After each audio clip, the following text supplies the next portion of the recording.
Greg from Traxna. I'm going to go over the parts in our 3.5-inch lift kit. Part number 222050 and 222060. They're the same kit except for the amount of rear lift. Here is my truck, a 2017 Black Edition, which has the 222060 kit in it. Let's get into the details. In the front, we drop the subframe. So we have the front subframe support bracket drop. The subframe drops themselves are these triangular pucks. And these angled pieces are the rear subframe drop. Most of the lift is coming from the strut spacers here. They've got a camber adjustment built in, this little slidey plate. We also include a preload spacer to give it a little bit extra lift. New replacement 14mm bolts are in the kit, as well as replacement 12mm bolts for all of the subframe support brackets. You also get new sway bar links that are shorter, so we don't have them colliding with the lower control arm. There's a washer that gets lots of phone calls. Why is there only one? This is just used on the passenger side control arm bolt to pull the end of the bolt slightly away from the CV axle. We include a motor mount drop, and the motor mount drop and the driveshaft drop are the same part, so you get two of them in your kit. They're labeled. Going on down the rest of the driveshaft here, we have a new driveshaft hoop for extra clearance since we're lowering the driveshaft all the way along. These go in the middle of the driveshaft to support the driveshaft. It's a 3-piece on the bridge line and it's a 2-piece on the Pilot and Passport. Some of the parts won't be used on the Pilot and Passport.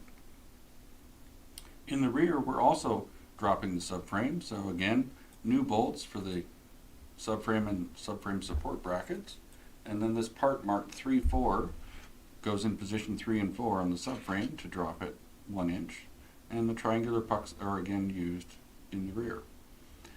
The rear strut spacer has got this innovative split design. What this does, it allows you to install it without fully taking the strut out of the rear of the vehicle.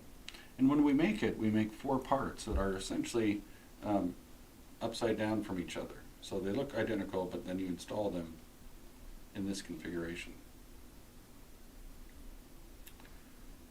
Now, many people have asked the same questions. Do I need to do anything to align it? The front camber adjustment is taken care of by the slide plate here. In the rear, you'll end up with a bit of camber positive. From 0.7 to 1 degree positive. In our experience, it's best not to do anything about that.